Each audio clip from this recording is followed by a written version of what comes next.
2 days after the bridge showdown, Tao sat in Captain Jun's office, uncomfortable in his formal uniform. Neri sat beside him, her skin glowing softly in the dim light. "The Vex delegation has been removed from the treaty talks," Captain Jun said. "Ambassador Krell and his team are being sent home under guard." "And Sora?" Neri asked quietly. "She will face justice from your people," the captain said. "The Lumina government has apologized for her actions." Tao shifted in his chair. "What about the sabotage device?" "It was designed to slowly take control of our ship systems," Captain Jun explained. "If you two hadn't discovered it, they could have taken over the Dauntless during the final treaty signing. We might have lost the ship in the peace treaty." The captain stood up and looked at them both. "You saved this ship and possibly prevented a war. The human and Lumina governments are grateful." After they left the captain's office, Tao and Neri walked slowly through the corridors. Crew members nodded respectfully as they passed. "The diplomatic meetings will continue for another week," Neri said. "Then I must return to my homeworld to report." Tao felt a strange tightness in his chest at the thought of Neri leaving. "What will you tell them?" "The truth," she said. "That humans are unpredictable, but in ways that can be valuable. Your ability to adapt and solve problems saved everyone." They reached their shared quarters. The door slid open, and they both stopped in surprise. The room had been rearranged. Neri's pool now had a small privacy screen. Tao's toolkit and engineering station had been organized and expanded. "Captain's orders," said a note on the desk. "For our ship heroes." Tao smiled. "Much better than before." Neri moved to her side of the room. "I won't disturb your tools anymore," she promised. "And I'll try not to smell like engine oil," Tao said with a small laugh. They fell into a comfortable silence as they settled into their improved space. Tao found himself watching Neri as she arranged her breathing crystals. The strange feelings he had developed during their adventure together had not faded. "Neri," he said suddenly, "I've been offered a position at Earth Engineering Command. It's a promotion. I would leave after the treaty signing." Neri's hair stopped moving for a moment. "That is a great honor. You deserve it." "I'm not sure if I'll take it," he admitted. "Why not?" she asked, turning to face him. Tao struggled to find the right words. "I've been thinking that there's still a lot to learn here. About other cultures, other ways of solving problems." Neri's skin brightened slightly. "I have also received an offer. The Lumina Diplomatic Corps wants me to become a permanent liaison to the human fleet." "Really?" Tao couldn't hide his surprise. "Would you take it?" "I am considering it," she said. "I have learned that my people have much to gain from working more closely with humans." Tao opened his tablet and pulled up the message about his promotion. He looked at it for a long moment, then pressed decline. Neri watched him. "Are you sure?" "Yes," he said. "The Dauntless needs a good engineer, especially if there will be more Lumina technology on board in the future." Neri smiled, her whole body glowing brighter. "Then I will accept my new position. The human fleet needs a good Lumina liaison." Later that evening, as Tao worked on his engineering reports, he looked across the room at Neri. She was reading something on her tablet, her hair moving gently around her face. She must have felt his gaze because she looked up and smiled. The story of the human engineer and the alien diplomat who saved the ship spread quickly through the crew. Some called it luck that they had been forced to share quarters. Others called it fate. Captain Jun called it something else in his official report. The beginning of a true alliance between our peoples, built not on politics, but on understanding. For Tao and Neri, it was simpler than that. It was the discovery that sometimes the most unlikely partnerships turned out to be the strongest. "A traitor among your people?" Tao asked. "Are you sure?" Neri nodded, her face troubled. "Some of these signal patterns match Lumina communication styles. Only my kind would know how to make them." Before Tao could respond, the lights in the engine control room suddenly turned red. A loud alarm began to sound. Unauthorized access detected in engine systems, the ship's computer announced. Security protocols activated. They know we're here, Ta Wu said. They must have tracked our access to the communication logs. The door to the control room slid open. 2 security officers rushed in, weapons ready. Stop right there, one shouted. Neri grabbed Ta Wu's arm. This way. She pulled him toward a small maintenance hatch in the wall. As chief engineer, Ta Wu knew every passage on the ship. He quickly opened the hatch, and they squeezed through just as the security officers reached for them. Why are they after us? Ta Wu asked as they crawled through the narrow space between decks. We're trying to save the ship. Someone has turned them against us, Neri said. We need to find proof of the sabotage plan before they catch us. They moved quickly through the maintenance tunnels. The space was tight, filled with pipes and wiring. After several minutes of crawling, they heard voices ahead. More security, Ta Wu whispered. We're trapped. Neri looked around frantically. There. She pointed to a small door in the floor. What's down there? Oxygen recycling chamber, Ta Wu said. It's tiny. Barely room for one person. It will have to do, Neri said. She opened the hatch, and they both squeezed into the small space, closing the door above them. The chamber was indeed tiny. They had to press close together to fit. Ta Wu could feel Neri's body against his, warm and slightly vibrating with energy. Sorry, he whispered as they adjusted their positions. Don't move, Neri whispered back. They're right above us. They heard footsteps and voices directly overhead. Ta Wu held his breath. Neri's face was inches from his, her black eyes wide with fear. Suddenly, her skin began to glow brighter. Ta Wu could feel a wave of warmth wash over him. What's happening? He asked, his voice barely audible. I'm scared, Neri whispered. When my people feel strong emotions, we release more pheromones. I can't control it completely. Ta Wu felt a strange sensation in his mind, a calmness spreading through his thoughts. He could sense Neri's fear, but also her determination. I can feel what you're feeling, he said, surprised. Neri nodded. It's the closed space. The pheromones are concentrated. I'm sorry. Don't be, Ta Wu said. Strangely, he didn't mind this connection. It might help us work together.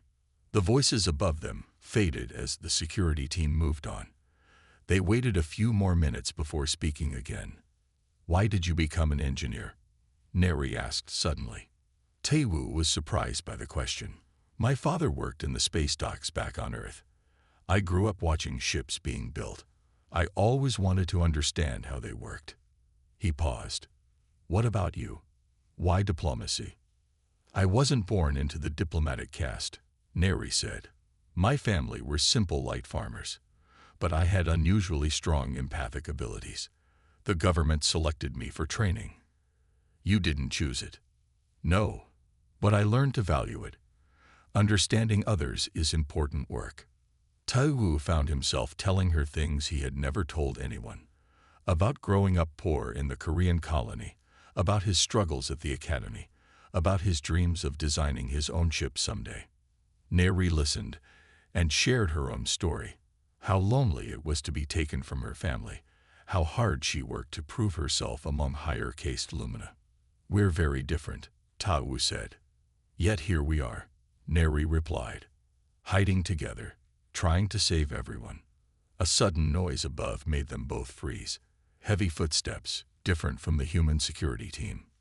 Vex soldiers, Neri whispered, her glow dimming until it was almost gone. Don't move. Their vision is based on heat and movement. Ta Wu stayed perfectly still, feeling Neri's fear through their strange new connection. The footsteps stopped directly above them. Ta Wu and Neri stood in the empty hallway outside Captain Jun's office. They had just shown him what they found. A small device hidden under the coolant junction, exactly where Neri had suggested they look. He didn't believe us, Ta Wu said, his voice low. He believes the device exists, Neri said. He doesn't believe it's sabotage. Captain Jun had examined the strange metal box, then told them it was probably a monitoring device placed by another engineer and forgotten. He promised to investigate but told them to keep quiet about it. We have 48 hours, Ta Wu said. That's how long the captain gave us to prove it's not just a forgotten part. Neri's hair moved slowly around her face. Who would want to damage the ship? That's what we need to find out. They walked back to their shared quarters in silence. Ta Wu's mind raced with possibilities. When they reached their room, he sat at his desk and pulled up the visitor logs on his tablet. "What are you looking for?" Neri asked, standing behind him. "Anyone who had access to the engine areas in the last month," he said. He ran his fingers through his hair in frustration. "There are hundreds of names here." Neri leaned closer. "May I see the diplomatic visitor list?" Ta Wu found the file and opened it. Neri studied it carefully. "The Vex delegation requested a tour of the engine room 2 weeks ago," she said, pointing to an entry. "The Vex," Ta Wu frowned. "They're technology experts. They would know how to build a device like the one we found." "They also oppose the treaty," Neri said. "They believe humans are expanding too quickly into their trade routes." Ta Wu looked at Neri with new respect. "How do you know all this?" "It's my job to know the politics," she said simply, "just as it's your job to know the engines." For the first time, Ta Wu truly saw the value of their different skills. "We need to check if that device matches Vex technology," he said, "but I can't get it from the captain without raising suspicion." "Then we build our own detector," Neri suggested. "Can you make something that would recognize energy patterns?" Ta Wu thought for a moment. "Yes, but I would need parts." "What parts?" "A scanner from the medical bay. Some wiring I can get from storage," and he hesitated. "Something that can detect subtle energy changes." Neri reached into her bag and pulled out a small glowing crystal. "Will this help?" "It responds to energy fields." Ta Wu's eyes widened. "Is that one of your breathing aids?" "I have others," she said. "This one is less important." Ta Wu took the crystal carefully. It hummed softly in his hand. "Thank you," he said. "I'll try not to damage it." For the next several hours, they worked side by side. Ta Wu built a small device using parts he gathered from around the ship. Neri used her diplomatic access to download information about Vex technology. "Their energy signatures have a specific pattern," she explained, showing him a diagram on her tablet. "It's like, what's your word? A fingerprint." Ta Wu programmed the pattern into his device. "If the thing we found matches this pattern, we'll know the Vex are involved." As they worked, Neri asked questions about human engineering. Ta Wu found himself explaining basic principles, surprised at how quickly she understood. "Your people build with metal and electricity," she said. "Mine build with light and biological materials. But the principles are similar." Ta Wu nodded. "Different methods, same goals." When they finally finished the detector, it was late. Ta Wu realized they had been working for 10 hours straight. "We should rest," he said. "Tomorrow we'll need to sneak this into the captain's office and scan that device." Neri agreed. As she prepared her pool for sleeping, she said, "I will try to control my pheromones better tonight. So your dreams are not disturbed." Ta Wu smiled slightly. "Thank you." For the first time since they started sharing quarters, the silence between them wasn't uncomfortable. The alarm woke Ta Wu from a deep sleep. Red lights flashed across the room. "Engine power fluctuation detected," said the ship's computer voice. "All engineering staff report to stations." Ta Wu jumped out of bed and quickly put on his uniform. Neri sat up in her pool, her black eyes wide. "What's happening?" she asked. "Engine problem," Ta Wu said, grabbing his toolkit. "Might be related to the coolant issue." "Is it dangerous?" "Not yet," he said, heading for the door. "But it could be." 20 hours later, Ta Wu was still in the engine room. His eyes burned from lack of sleep. 3 different tests had shown nothing wrong. Yet the power levels kept dropping at random times. "Maybe it's the new fuel mix," said Jin, one of the junior engineers. Taiwu shook his head. "We've been using this mix for months. Something else is causing this." Captain Jun entered the engine room. His face was serious. "Chief, I need answers. We have 5 diplomats asking if the ship is safe." "It's safe," Taiwu said. "But I can't promise the engines will work at full power until we find the problem." The captain nodded. "Keep working. This treaty meeting can't be delayed." After the captain left, Taiwu sent the other engineers to rest. He stayed behind, running one more diagnostic test. When he finally returned to his quarters, he was so tired he could barely walk. The door slid open, and he saw Neri sitting at his desk, looking at his computer screen. "What are you doing?" he asked sharply. Neri turned to him. "I was curious about the engine problem. I hope you don't mind." "Those are private ship systems," he said, stepping closer. "You can't just." He stopped when he saw what was on the screen. Neri had pulled up the coolant system diagrams and highlighted several sections with different colors. "What is this?" he asked. "I notice patterns," Neri said. "My people see energy flows differently than humans. Look here." She pointed to a section of pipe near the main reactor. "This area glows differently in your diagram." Taiwu was too tired to be angry. He looked where she pointed. It was a junction box where coolant was pumped into the main system. "How do you know that looks different?" "The data patterns," she said. "They don't flow smoothly here. See these numbers? They change too quickly compared to the others." Taiwu leaned closer. She was right. The temperature readings at that junction fluctuated in a strange pattern. "I checked that area 3 times, he said. "Did you check under it?" Neri asked. "On my world, predators hide beneath the light-giving plants." Taiwu stared at her. It was a strange comparison, but it gave him an idea. "The access panel," he said slowly. "There's space below it where someone could place a device." He sat down heavily on his bed. But who would want to sabotage the coolant system? And why? Neri's hair moved gently around her face. Many races at this meeting do not want the treaty to succeed. If the human ship fails, talks might end. Taiwu looked at her with new interest. "You think this is sabotage?" "I don't know," Neri said. "But in my diplomatic work, I have learned to look for hidden motives." For the first time, Taiwu saw beyond Neri's alien features. She was smart, and she might have just helped him find the problem he'd been missing. "I need to check that junction," he said, standing up despite his exhaustion. "Right now." "You need rest," Neri said. "You can barely stand." "This can't wait." He picked up his toolkit. "If someone is tampering with my ship, I need to know."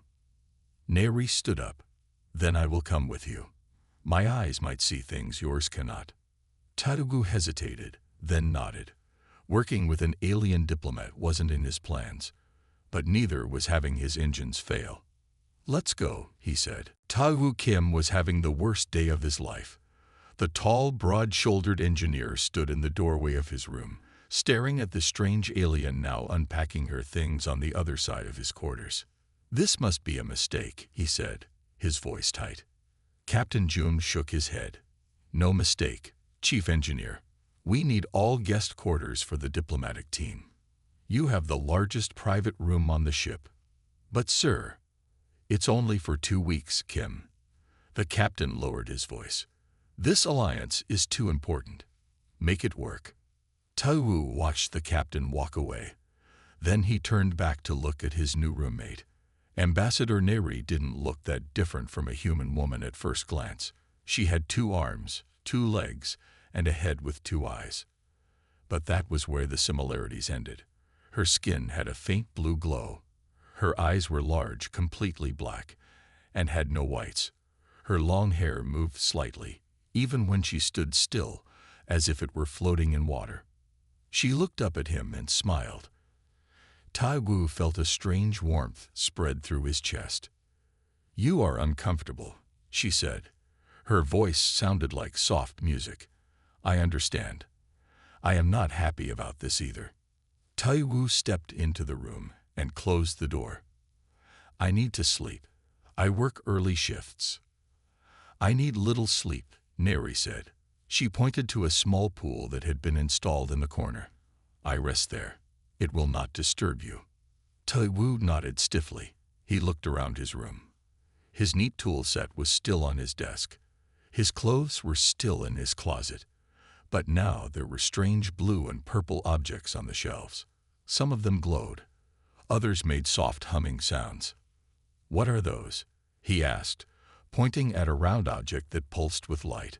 That helps me breathe your air better, said Neri. This one. She touched a tall crystal. Keeps my skin moist. Your ship is very dry. Taiwu sat heavily on his bed. The UES Dauntless was the pride of the human fleet. As chief engineer, he had helped build the massive ship. Its engines were his life's work. And now, instead of focusing on the new engine test next week, he had to share his personal space with an alien diplomat. Neri was a Lumina. Humans had only met the Lumina 5 years ago. They were known for their beauty and their ability to affect emotions. Some called them seductresses, though the official reports used nicer words. I will try to stay out of your way, Neri said. She placed a final glowing object on the shelf. I know humans value privacy. Taiwu nodded. I'll try to be quiet when I leave for my shift. An awkward silence filled the room. Taiwu's tablet beeped. He picked it up and read the message. Great, he muttered. Is something wrong? Neri asked. Engine coolant levels are dropping again. I need to check it. Neri watched him gather his tools. You don't trust the other engineers to fix it. Taiwu paused. It's my responsibility. He didn't add that the problem had been happening for weeks, and no one could figure out why. As he reached the door, Neri said, Engineer Kim, I sense your discomfort. I promise I will not. What is your term? Mess with your head. My abilities are controlled. Taiwu looked back at her. Her black eyes seemed to see right through him. Thanks, he said, and you can call me Taiwu. He left quickly, feeling strangely off balance. The hallway felt cooler, the air thinner. He took a deep breath and headed toward the engine room. He had real problems to solve. A roommate, even an alien one, was just a temporary inconvenience. But as he walked, he couldn't shake the feeling that his life had just changed in ways he couldn't yet understand. 3 days had passed. Taiwu woke up feeling tired again.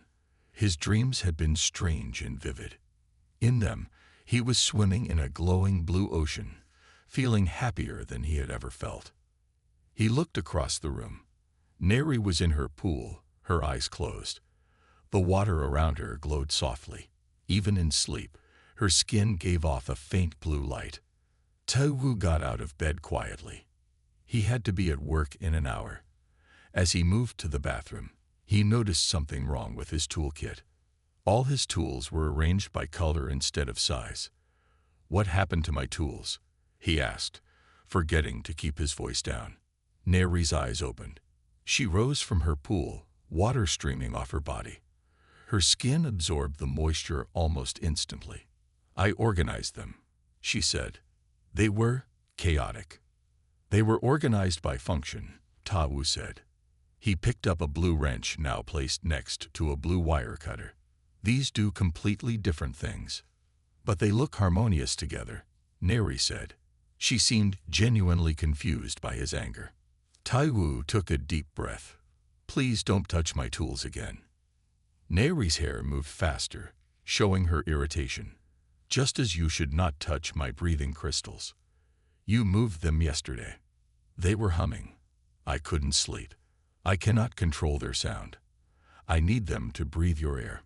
They stared at each other. The small room felt even smaller. This isn't working, Taiwu said. I requested separate quarters, Neri replied. My superiors refused. They said sharing space with a human would be educational. Taiwu started reorganizing his tools. I'm not here for your education. I have a ship to keep running, and I have a peace treaty to help negotiate, Neri said. Which is more important to the future of our peoples? Taiwu looked up at her. Without my engines, your diplomats would be floating in space. To his surprise, Neri's face softened. You are right. I apologize. Taiwu hadn't expected that. I thank you. You smell like engine oil again, Neri said, changing the subject. It is very strong to my senses. I showered yesterday. It comes from your pores when you sleep. You humans have strange bodies. Taiwu felt his face get hot. You release things too. Whatever they are. Pheromones, Neri said. She looked embarrassed. I cannot fully control them during my rest cycle. That is why I sleep in water. It dilutes them. Well, they're affecting my dreams. Neri's eyes widened. What kind of dreams? Taiwu remembered swimming in that blue ocean, feeling joy and something else he couldn't describe. His face got even hotter. Just strange dreams, he said quickly. I need to get ready for work. He grabbed his uniform and went to the bathroom. When he came out, Neri was dressed in her diplomatic robes.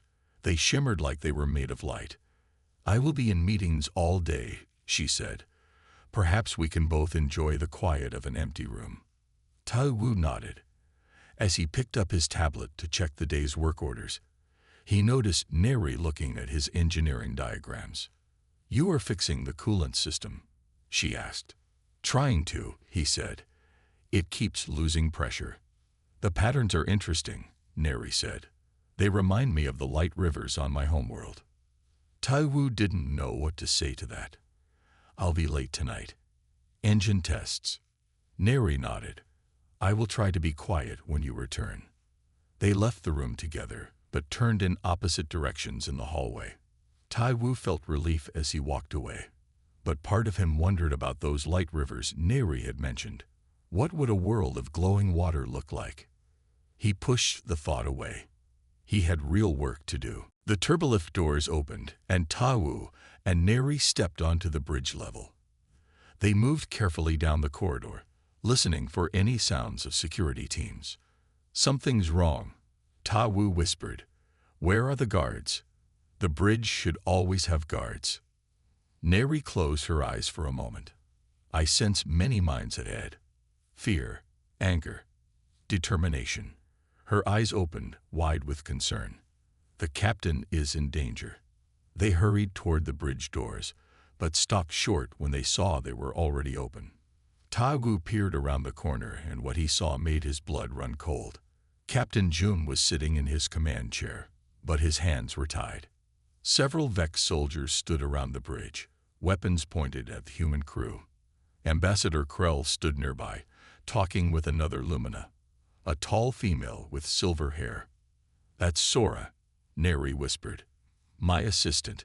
She's the traitor. Taiwu pulled back around the corner. We need a plan. There are at least 6 Vex soldiers in there, plus your assistant. I can distract Sora, Neri said. Our people communicate through pheromones and light patterns. I can send signals that will confuse her. What about the Vex? Neri thought for a moment. You said you can control ship systems. Can you create problems that would draw their attention? Taiwu nodded slowly, an idea forming.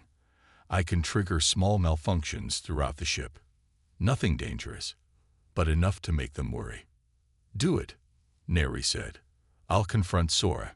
If I can keep her busy, you might be able to reach the sabotage device and disconnect it from the ship's systems. Taiwu found a computer terminal in the corridor and quickly accessed the ship's maintenance controls. He created a program that would trigger minor alarms and malfunctions on multiple decks. Ready? He asked Neri. She nodded, her skin beginning to glow brighter. I am going to flood the bridge with confusion pheromones. It will affect the humans too, but not as strongly as Sora. Taiwu launched his program. Immediately, alarms began to sound throughout the ship. Lights flickered and doors opened and closed randomly. Inside the bridge, they could hear Ambassador Krell shouting, What's happening? Now, Taiwu whispered. Neri walked onto the bridge, her body glowing with an intense blue light. Sora turned in surprise. "Neri, how did you get here?" she demanded. "I know what you've done, Sora," Neri said, her voice ringing with authority. As she spoke, waves of light pulsed from her skin in patterns Tawu couldn't understand. Sora seemed disoriented, her own skin flickering in response. "You don't understand. Humans are dangerous. They spread too quickly. They change too much." While Neri kept Sora distracted, Tawu slipped onto the bridge. The Vex soldiers were looking at screens, trying to understand the ship-wide malfunctions. He moved quietly around the edge of the room toward the captain. Ambassador Krell was the first to notice him. The engineer. "Stop him." But Tawu was already diving for the control panel near the captain's chair. He recognized the same type of device they had found in the engine room, now connected to the main bridge systems. A Vex soldier grabbed him, but Captain Jun, despite his bound hands, kicked out at the alien, knocking him off balance. Tawu broke free and reached the device. "No," Krell shouted. Tawu didn't hesitate. He ripped the device from its connection to the ship's systems. The bridge lights flickered, then steadied. Neri and Sora were locked in what looked like a strange dance, their bodies glowing with competing light patterns. The other Lumina was clearly struggling to maintain her focus as Neri bombarded her with confusing signals. "It's over, Krell," Captain Jun said. "Whatever you were planning has failed." At that moment, the bridge doors slid open again. Security Chief Min stood there with a team of armed officers. "Captain," he shouted, "we received your emergency signal." Tawu looked at Neri in surprise. She smiled slightly. "I used the atmospheric controls to carry a message to security. A trick of my people." The security team quickly took control, disarming the Vex soldiers and restraining Sora. Ambassador Krell stood rigid, his yellow eyes filled with hatred. "You've ruined everything," he said to Tawu. "No," Tawu replied. "I saved my ship. That's my job." The next morning, Tawu and Neri put their plan into action. While Neri arranged a meeting with Captain Jun's assistant as a distraction, Tawu slipped into the captain's office with their homemade detector. The mysterious device sat on the captain's desk, sealed in a clear box. Tawu quickly ran the detector over it.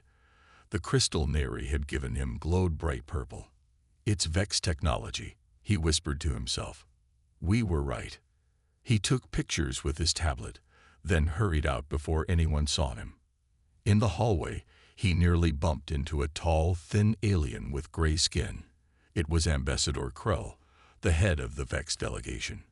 "Excuse me," Tawu said, trying to hide his surprise. Krell's yellow eyes narrowed. "You are the chief engineer, yes? Is there a problem with the ship?" "No problem," Tawu said quickly. "Just routine checks." Krell nodded slowly. "Good.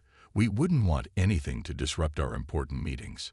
As Krell walked away, Tawu felt cold. Did the Vex ambassador suspect something? He met Neri at their agreed spot in the ship's garden area. The space was filled with plants from many worlds. They sat on a bench surrounded by tall blue flowers that would hide their conversation. "It's definitely Vex technology," Tawu said, showing Neri the pictures.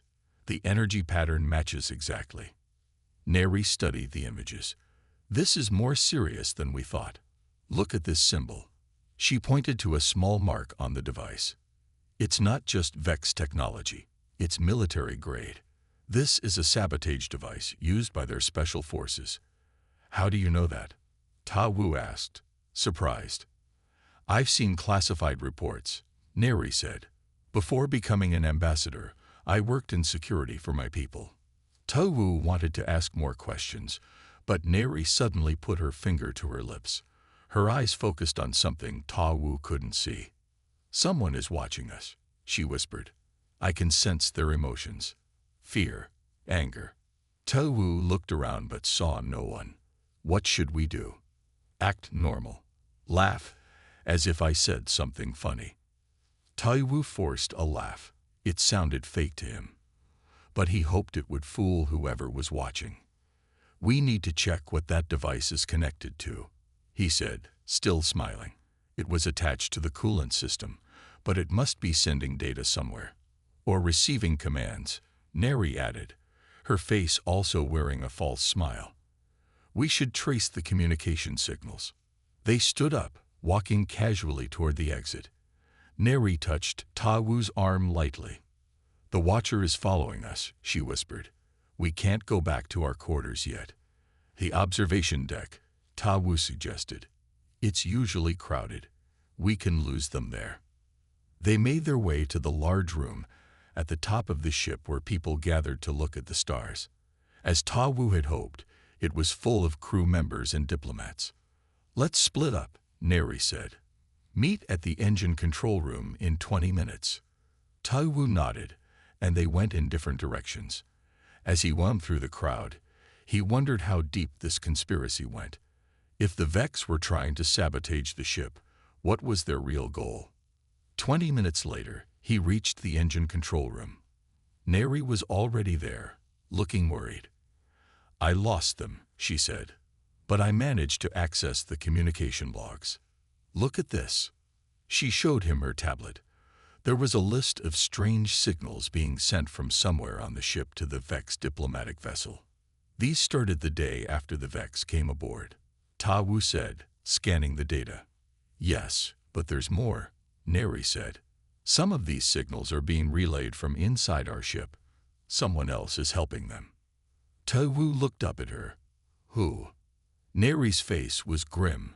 "I'm afraid we might have a traitor among my people too." Ta Wu and Neri remained perfectly still as the Vex soldiers moved above them. After what seemed like hours, the heavy footsteps finally moved away. "That was close," Ta Wu whispered. "We need to get to the bridge and warn the captain." "How?" Neri asked. "We're being hunted by both ship security and Vex soldiers." Ta Wu thought for a moment. "We need a distraction, and a way to move through the ship without being seen." They carefully climbed out of the oxygen chamber and back into the maintenance tunnel. Crawling on their hands and knees, they made their way to a small junction box where several systems connected. "This controls part of the ship's internal sensors," Ta Wu explained.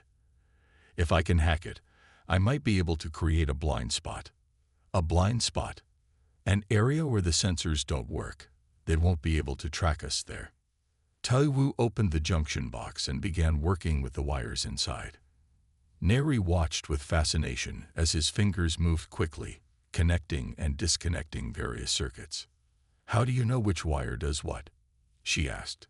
"Colors and positions," he said without looking up. "Every ship uses the same basic system. Red for power, blue for data, green for sensors." Neri's hair moved gently around her face. "My people would never think to change a system like this. We build things to last for centuries without being touched." "Humans are different," Ta Wu said.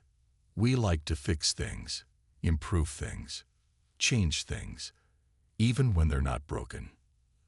"Especially then," Ta Wu said with a small smile. After several minutes of work, Ta Wu connected his tablet to the junction box. He typed in several commands. "Got it," he said. "I've created a sensor blind spot in sections 12 through 15. That's 4 decks worth of space where they can't track us." Neri looked impressed. "That's clever." "It won't last long," Ta Wu warned. "Someone will notice and reset the system." They moved through the tunnels until they reached Deck 12. As they emerged from a maintenance hatch into an empty corridor, Ta Wu checked his tablet. "We're in the blind spot. Now we need to reach the bridge on Deck 1. They hurried through the corridors, avoiding the few crew members they saw. At one point, they had to hide in a storage room when a group of diplomats walked by. "Those were my colleagues," Neri whispered. "They don't know what's happening." "Should we tell them?" Ta Wu asked. Neri shook her head. "We don't know who to trust." When they reached Deck 8, they found a sealed bulkhead blocking their path. "It's locked down," Ta Wu said, checking the control panel. "Security protocol." "Can you open it?" Ta Wu studied the panel. not without alerting security. We need another way. He looked around and noticed a life support control station nearby. An idea formed in his mind. What if we redirect power from this section's life support to force the bulkhead open? He suggested. Neri looked shocked. Won't that kill anyone in this area? Not if we evacuate it first, Ta-Wu said. He went to the nearest communication panel and pressed the emergency button. Warning: life support failure in Section 8A. All personnel evacuate immediately. Alarms sounded, and they hid as crew members hurried out of the section. When it was clear, Ta-Wu went to work on the life support controls. This is going to trigger more alarms, he warned. Do it, Neri said. We're running out of time. Ta-Wu rerouted the power, and with a loud groan, the bulkhead door slid open. Quick, he said, before the backup systems kick in. They raced through the opening and continued toward the upper decks. Neri looked at Ta-Wu with new respect. My people would never think to use one system to override another like that, she said. Human ingenuity, Ta-Wu replied. When we can't go through a door, we make a new one. They reached a turbolift that would take them to the bridge. As the doors closed, Neri touched Ta-Wu's arm. I'm beginning to understand why the Vex fear humans, she said. You solve problems in ways no one expects. Ta-Wu nodded. Let's hope that's enough to save the ship. The lift began to rise toward the bridge and toward whatever waited for them there.